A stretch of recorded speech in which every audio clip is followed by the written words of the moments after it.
بسم الله الرحمن الرحيم اللهم صل على سيدنا محمد الفاتح لما أغلق والخاتم لما سبق ناصر الحق بالحق والهادي إلى صراطك المستقيم وعلى آله قدر المقدار. C'est toujours votre professeur Michel Dia, professeur de niveau de lycée élémentaire, chargé de cours, directeur des études. Donc après avoir vu les thèmes sur la reproduction, sur la génétique et vu la communication surtout hormonale, on va voir aujourd'hui un autre type de communication. Vous avez vu, je mets ma main au niveau de ma poche, j'identifie mes clés, j'identifie mon stylo, j'ai soif, je fais appel à l'eau. Ça veut dire donc que les organes dans mon monde, il y a, ce qui signifie qu'il y a une autre communication, et cette communication qu'on appelle la communication nerveuse qui est commandée par un système qu'on appelle système nerveux. Là, un petit rappel sur le mode de, après avoir vu bien sûr les propriétés donc, du tissu nerveux, on va voir aujourd'hui surtout les modes de propagation de l'influx nerveux et les transmissions. Au niveau d'une structure nerveuse, on a vu qu'il y a des fibres qui sont amyélinisées, c'est-à-dire sans myéline, et des fibres qui peuvent être aussi myélinisées, donc qui sont recouvertes d'une gaine qu'on appelle la gaine de myéline, et qu'on a vu un peu ces constituants. C'est une couche lipidique qui joue le rôle d'un isolant. Là, au niveau d'une fibre amyélinisée, donc quand on excite une fibre amyélinisée, donc on a vu d'abord que toute cellule nerveuse est polarisée, c'est-à-dire que l'intérieur est chargé négativement, l'extérieur est chargé positivement. Suite à une excitation, on crée une inversion de polarité. Donc on a une inversion de polarité. L'intérieur va être chargé positivement, l'extérieur va être chargé négativement. Ça, c'est la zone qu'on appelle zone qui est dépolarisée. À côté, on a une zone qui est polarisée. Donc les charges positives de la zone polarisée sont attirées par les charges négatives de la zone dépolarisée, et inversement, pour les charges positives de la zone dépolarisée sont attirées par les charges négatives de la zone polarisée. On appelle ça, on crée un champ électrique selon les théories de courants locaux, donc il y a une attraction. En réalité, un potentiel d'action ne se propage pas, il crée un nouveau potentiel au niveau du point voisin. Donc là, au niveau de cette fibre amyélinisée, donc la propagation se fait de proche en proche. On est obligé de dépolariser point par point de façon continue. Ça, c'est une propagation qui est lente parce que chaque point doit être dépolarisé. Par contre, si au niveau de la fibre qui est myélinisée, la fibre myélinisée, on a dit que la myéline joue le rôle d'isolant. Il isole quoi? Il isole la membrane de l'axone des ions Na+ et K+. Donc, quelles sont les parties qui vont être en contact avec les ions? Ce sont les nœuds de Ranvier. Donc, les charges vont essentiellement être localisées au niveau des nœuds de Ranvier. Et les CVD aussi sont localisés au niveau des nœuds de Ranvier. Donc, quand on excite au niveau d'un nœud de Ranvier, on crée cette inversion de polarité, et là, donc il y aura aussi une attraction de ces zones. Donc, mais ça se fait aussi par saut de nœud de Ranvier en nœud de Ranvier, de nœud de Ranvier en nœud de Ranvier. Donc, ce mode de propagation est appelé saltatoire. Ça, c'est dans la propagation dans le cas d'une fibre isolée qui est myélinisée. Donc on parle de propagation selon la théorie de courants locaux de façon continue de proche en proche. Et au niveau d'une fibre qui est myélinisée, donc on parle de propagation mode saltatoire, c'est-à-dire par saut de nœud de Ranvier en nœud de Ranvier. Cette propagation, on économise de l'énergie, on gagne du temps, donc, et la vitesse est plus rapide. C'est pour cela que parmi les propriétés de la propagation, donc la myéline augmente la vitesse de propagation de l'influx nerveux. Donc ça, c'est au niveau d'une structure isolée. Maintenant, quand on passe d'une structure à une autre, comment l'information nerveuse va transiter d'un neurone à un autre? Donc dans ce cas, cette transmission va se faire à travers ce qu'on appelle une synapse. Donc d'où notre titre aujourd'hui, donc on va voir la transmission synaptique. Transmission synaptique.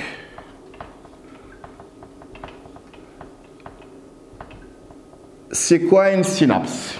Une synapse, donc, c'est une jonction, c'est une zone de contact entre deux cellules. Donc, on est au niveau des synapses neuronoriques, entre deux neurones. On peut avoir entre neurones et muscles. Dans ce cas, on appelle ça synapse neuromusculaire, qu'on appelle la plaque motrice. Donc, cette transmission de l'influx nerveux donc, va être véhiculée par un neurone jusqu'à un autre, ou qu'on appelle une cellule effectrice. Ça peut être un muscle, ça peut être une glande, ça peut être viscère, allié donc au niveau des structures spécialisées appelées synapses. Ces dernières donc bien sûr correspondent à la mise en contact d'une part d'une terminaison axonique dans le neurone et d'autre part d'une zone dite active de la cellule cible. Pour les synapses qu'on va voir, les synapses neuroneuroniques, l'élément présynaptique est toujours une terminaison axonique. L'élément postsynaptique peut être dendrite, peut être corps cellulaire qu'on appelle soma, peut être même un axone. Donc du point de vue structural, on a trois types de contacts. Si le contact se fait entre un bouton terminal et une dendrite, on parle d'une synapse axodendritique.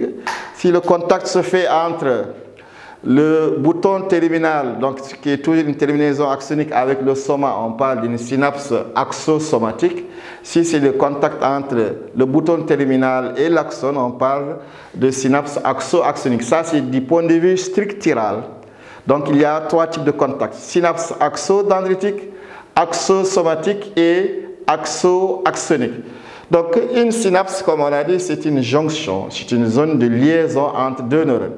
On a une synapse donc comprend trois éléments essentiellement. Un élément présynaptique, une fente et un élément postsynaptique. Donc voilà, au niveau, donc on a ces trois éléments de 3. Donc 1, c'est l'élément présynaptique, 2, c'est la fente et 3, c'est l'élément postsynaptique. Dans l'élément présynaptique, qui est toujours une terminaison axonique, on a de nombreuses vésicules synaptiques et qui est riche aussi bien sûr en mitochondries. Donc vous allez voir au niveau du schéma qui est devant vous. Donc 1, donc au niveau de la légende bien sûr, c'est terminaison axonique, 2 boutons synaptiques, 3 mitochondries, 4 vésicules synaptiques, 5 membranes présynaptiques, 6 fentes et 7 membranes postsynaptiques. 8, donc c'est l'élément présynaptique et 9, donc c'est l'élément postsynaptique. Donc on s'est simplifié ici. Donc 1, cet élément présynaptique et là on a une fente et 3, c'est l'élément postsynaptique. L'existence de cette fente, c'est une preuve qu'il doit y avoir un intermédiaire entre l'élément présynaptique et l'élément postsynaptique. Et cet intermédiaire, elle est assurée par, elle est à l'intérieur des vésicules synaptiques qu'on appelle des neurotransmetteurs ou médiateurs chimiques. Donc, cette synapse, donc, on a dit l'existence de cette fente, c'est une preuve qu'il doit y avoir un intermédiaire qui va mettre en contact l'élément 1 et l'élément 3. On a une fente, un espace vide. Donc comment le message va quitter de l'élément présynaptique vers l'élément postsynaptique. Donc ça c'est du point de vue constituant.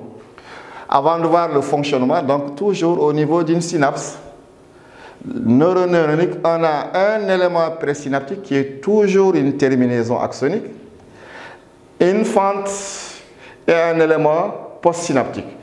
Donc, cet élément présynaptique est très riche en vésicules qui contient des structures qu'on appelle neurotransmetteurs. Donc ça, c'est la vésicule d'abord synaptique.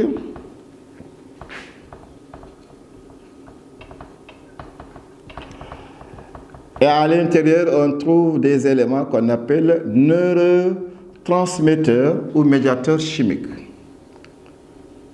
Neurotransmetteurs ou médiateurs chimiques. Ça, c'est dans l'élément présynaptique. Donc, et des mitochondries, bien sûr. Donc, des mitochondries. Les mitochondries. Donc, c'est l'élément présynaptique et riche en vésicules synaptiques qui contient des neurotransmetteurs et des mitochondries. Dans la fente qu'on appelle l'espace entre les deux membranes, donc cet espace, on a dit, c'est une preuve qu'il y a un intermédiaire qui doit exister entre l'élément présynaptique et l'élément postsynaptique. L'élément postsynaptique, maintenant, au niveau de cette membrane, on trouve plusieurs protéines qu'on appelle des récepteurs spécifiques des neurotransmetteurs. Et ces récepteurs sont associés à des types de canaux qu'on appelle des canaux chimiodépendants. Donc, on avait parlé ça au niveau de l'état de repos et l'état actif. Il y a 3 types de canaux. Des canaux de fuite, donc qui interviennent lors du potentiel de repos. Donc, on a vu le potentiel de repos qui est la DDP membranaire et qui s'explique par une inégale répartition des ions Na+ et K+ dans les milieux intracellulaires. Donc, cette inégalité elle est maintenue grâce à deux mécanismes. Mécanisme de transport passif qui se fait à travers, on a vu, les canaux de fuite, donc où les ions vont entrer selon le gradient de concentration, entrée de Na+, sortie de K+. Et la pompe qui refuse qu'il y ait l'équilibre, qui fonctionne contre le gradient de concentration. Et on a vu 2 types de canaux qui interviennent aussi, qu'on appelle les CVD, les canaux voltage dépendants, à l'état actif, lors du potentiel d'action. Un potentiel d'action donc fait intervenir des canaux qu'on appelle canaux voltage dépendants, les CVD à Na+, les CVD à K+. On a vu, donc lorsque le seuil est atteint, c'est des canaux qui dépendent du seuil, du voltage atteint. À moins 50, on a ouverture des CVD à Na+. L'entrée massive des ions Na+ provoque une dépolarisation. Et des CVD à K+ qui s'ouvrent à +30 après la fermeture bien sûr des CVD à Na+, qui provoque une sortie massive et passive des ions K+, responsable de la repolarisation. Et ces canaux se ferment lentement. On a une ouverture prolongée qui provoque l'hyperpolarisation au niveau du potentiel d'action. Là, vous avez un 3e type de canaux qu'on va appeler les canaux chimiodépendants qui sont associés bien sûr à ces récepteurs. Donc ça, c'est du point de vue constituant d'une synapse. On va voir maintenant comment elle fonctionne, comment cette synapse fonctionne. Suite à la naissance du potentiel d'action, on va voir comment se fait donc le fonctionnement de cette synapse dans le neuron. Donc, la première chose, c'est l'arrivée d'un potentiel d'action présynaptique, bien sûr, suite à une excitation efficace. Ce potentiel d'action a pour rôle essentiellement d'ouvrir les CVD à CA2+, les canaux voltage dépendants à CA2+. Donc, l'arrivée de ce potentiel d'action dans le bouton terminal entraîne l'ouverture des CV donc à CA2+.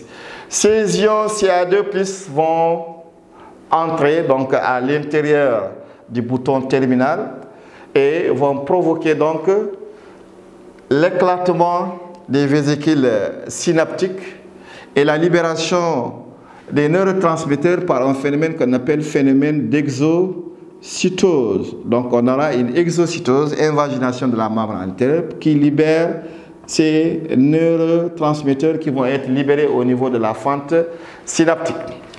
Après avoir été libérés au niveau de la fente, ces neurotransmetteurs vont se fixer sur le récepteur spécifique situé sur la membrane postsynaptique et il y aura bien sûr ouverture des canaux chimiodépendants à Na+, à Cl- ou même ou K+. Donc, selon la nature de la synapse qu'on va voir tout de suite. Donc, on aura un mouvement ionique. Ce mouvement ionique en fonction de la synapse, du point de vue fonctionnel maintenant, on va voir qu'il y a deux types de synapses. Une synapse excitatrice et une synapse inhibitrice. Mais là, on va rester d'abord dans le cadre général. Donc, après avoir ces canaux sont ouverts, donc on aura un mouvement ionique et naissance d'un potentiel post-synaptique qu'on appelle PPS. Donc, au niveau de la membrane du neurone post-synaptique, on enregistre toujours un PPS. Donc, on n'enregistre pas de PA au niveau de la membrane postsynaptique, on enregistre un potentiel postsynaptique, PPS. PPS, c'est potentiel postsynaptique. Donc, en fonction de la nature de la synapse, on peut avoir un PPSE, qu'on va voir tout de suite, ou PPSI. Donc, une fois que le mouvement ionique s'est fait, ce neurotransmetteur, donc, soit il est rapidement récapturé par l'élément présynaptique, ou bien soit il est dégradé par des enzymes, bien sûr, qui sont libérées par le neurone post-synaptique. Donc là, on va voir, du point de vue fonctionnel, il existe deux types de synapses. On va faire ça sous forme dans le tableau. Donc, il existe deux types de synapses selon la fonctionnalité. Il existe deux types de synapses. Soit on va mettre sous forme dans le tableau.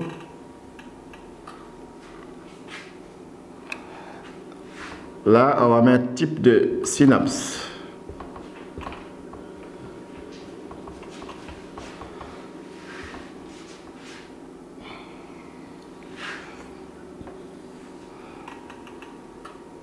Nature du NTS libéré.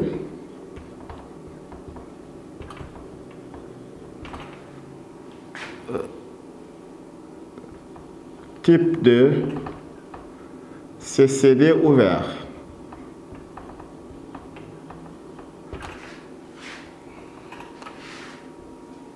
Et nature de la réponse postsynaptique. Nature de la réponse postsynaptique. Donc, synapse, on a dit qu'il y a deux, soit une synapse excitatrice ou une synapse inhibitrice. Donc, si la synapse elle est excitatrice, donc le NTS libéré, c'est un NTS excitateur. On va donner donc un NTS excitateur. Exemple, dans un NTS excitateur, on a l'acétylcholine. Exemple, acétylcholine. On peut avoir aussi d'autres qu'on appelle aspartate. On ne demande pas de connaître tous les noms, mais l'acétylcholine est à retenir. Si maintenant le NTS excitateur est libéré, comme l'acétylcholine, les canaux qui vont être ouverts sont les CCD à Na+, canaux chimiodépendants à Na+. Et il y aura entrée de Na+, entrée de Na+. Lésion Na+ provoque toujours une dépolarisation. Donc dans ce cas, on aura cette courbe, ce tracé, moins 70, qu'on a vu, moins 50, une DDP bien sûr en millivolts. Donc on aura une légère dépolarisation. Cette légère dépolarisation, c'est ça qu'on appelle PPSE, potentiel postsynaptique excitateur. Donc légère dépolarisation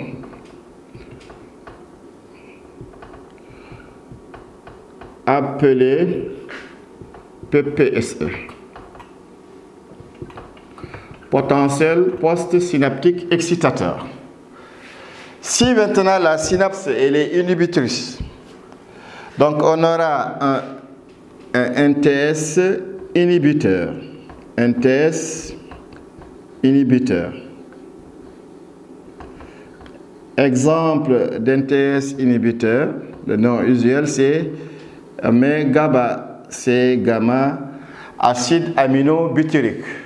Donc c'est conventionnel, donc vous pouvez utiliser toujours GABA, gamma acide aminobutyrique. Dans ce cas, on aura l'ouverture des CCD, soit Cl-, soit CAP. Donc, CCD à Cl-. L'entrée des ions Cl- vont provoquer une hyperpolarisation, et on appelle ça PPSI. Donc, on s'éloigne du seuil. Un PPSI qui s'éloigne du seuil. Donc cette courbe, donc DDP, donc en millivolts toujours, qui peut aller jusqu'à moins 80. Donc on appelle ça PPSI, potentiel post-synaptique inhibiteur. Donc on a une légère hyperpolarisation. Légère hyperpolarisation appelée PPSI, potentiel post-synaptique inhibiteur. Donc voilà petit résumé sur la différence entre ces deux types de synapses. Donc toujours quand vous avez une synapse excitatrice, le neurotransmetteur libéré est un neurotransmetteur excitateur. On peut donner un exemple d'acétylcholine. Type de CCD ouvert sont des CCD à Na+. Et les ions Na+, quand elles entrent, elles provoquent une dépolarisation. Et cette légère dépolarisation est appelée PPSE. Comme vous avez dit, PPSE ici est un potentiel local. Ils ont les mêmes caractéristiques. La seule différence, donc, ça c'est, on ne l'enregistre que dans un élément post-synaptique. PPS, c'est un potentiel local qui n'est enregistré que dans l'élément post-synaptique. Donc, dendrite, corps cellulaire jusqu'au cône axonique. Quand vous avez votre élément présynaptique, l'élément postsynaptique qui est là,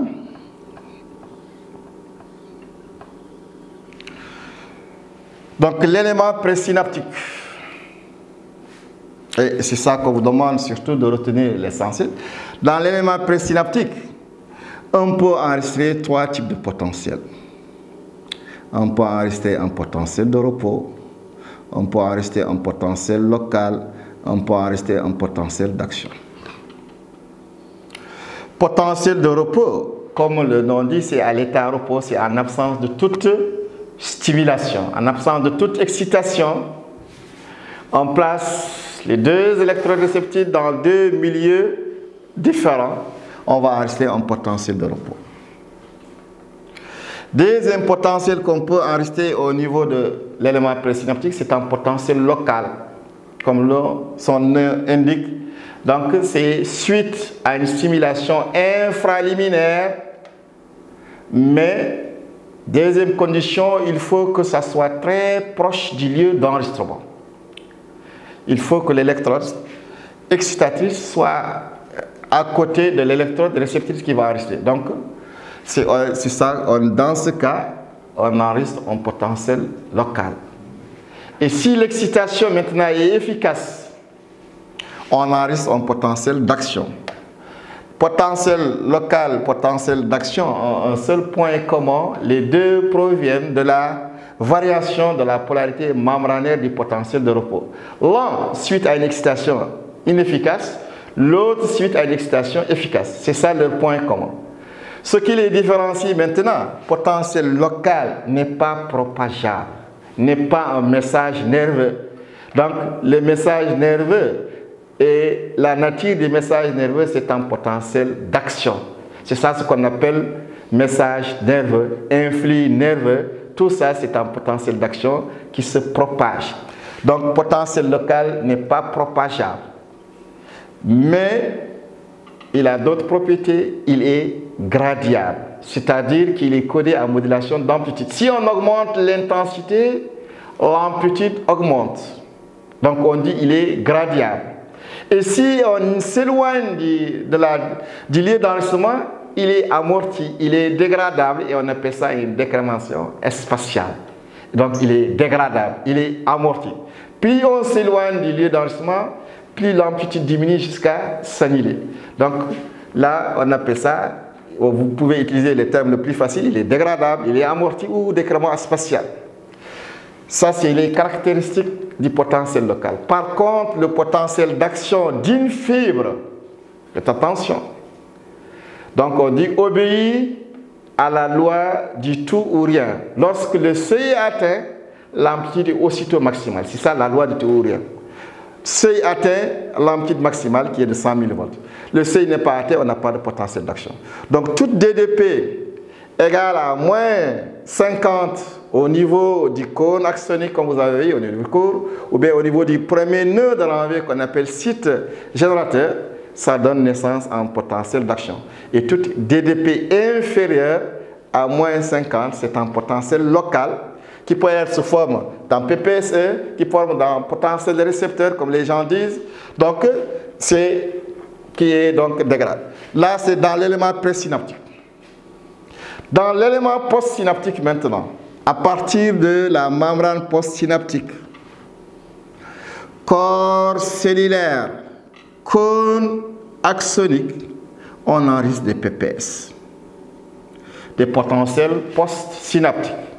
Donc au niveau de la membrane du neurone postsynaptique, au niveau du corps cellulaire, au niveau du segment initial qu'on appelle cône axonique, on enregistre des PPS. En fonction de la nature de la synapse, on enregistre dans ce cas soit un PPSE ou un PPSI. Donc ces PPS ont les mêmes caractéristiques que le potentiel local. Ils se propagent sur cette courte distance de la membrane jusqu'au cône axonique en diminuant l'amplitude. Donc de la membrane postsynaptique jusqu'au cône axonique, l'amplitude est diminuée. Donc les PPS, c'est une réponse aussi locale. C'est une réponse locale. Donc elle subit donc une dégradation. Elle subit un amortissement. Donc elle subit une décrémentation. Donc de la membrane postsynaptique vers le cône axonique, les PPS se propagent sur cette courte distance en diminuant l'amplitude. Donc dans l'élément postsynaptique, donc dendrite, corps cellulaire, cône axonique, on enregistre des PPS. Au niveau du cône axonique ici, en réalité, on enregistre un PPS global, un potentiel postsynaptique global. Qu'est-ce que ça veut dire? Parce que ce neurone postsynaptique a un rôle, ce qu'on appelle intégrateur. C'est quoi l'intégration? C'est la capacité que possède un neurone postsynaptique à intégrer les informations qui lui parviennent des éléments présynaptiques sous forme de PPSE ou sous forme de PPSI. Donc dans ce cône axonique, on enregistre un PPS global en réalité, potentiel postsynaptique global, qui est égal à la somme algébrique des PPS unitaires. Donc la sommation se fait ici, au niveau du cône axonique qu'on appelle le segment initial. Cette sommation, elle peut être temporelle, comme elle peut être spatiale, ou le plus souvent spatio-temporelle. C'est quoi une sommation temporelle? Donc, simplement, donc, quand on répète au niveau de, par exemple, l'élément A, l'élément B, quand on répète, on excite plusieurs fois le neurone A de façon très rapprochée. Donc le fonctionnement d'une seule synapse plusieurs fois, de très rapprochée, donc là on parle d'une sommation temporelle. Sommation spatiale maintenant, c'est quand on fait fonctionner plusieurs synapses simultanément. On stimule A et B en même temps. Donc dans ce cas, on parle d'une sommation spatiale. Et quand on répète et on excite 2 ou 3 neurones, on parle d'une sommation spatio-temporelle. Donc, sommation spatiale, c'est quand on fait fonctionner plusieurs synapses simultanément. On stimule A et B en même temps. Donc, dans ce cas, on parle d'une sommation spatiale. Et quand on répète et on excite 2 ou 3 neurones, on parle d'une sommation spatio-temporelle. Donc, comme je vous ai dit, l'intégration, c'est cette propriété que possède le neurone postsynaptique, à intégrer les informations qui lui parviennent. Parce que pour savoir, dans l'élément postsynaptique ici, là aussi on a 2 types de potentiels, soit un potentiel de repos, soit un potentiel d'action. À quelles conditions on peut avoir un potentiel d'action postsynaptique? Il faut que le PPSE enregistré au niveau du cône axonique, il faut qu'il atteigne le seuil.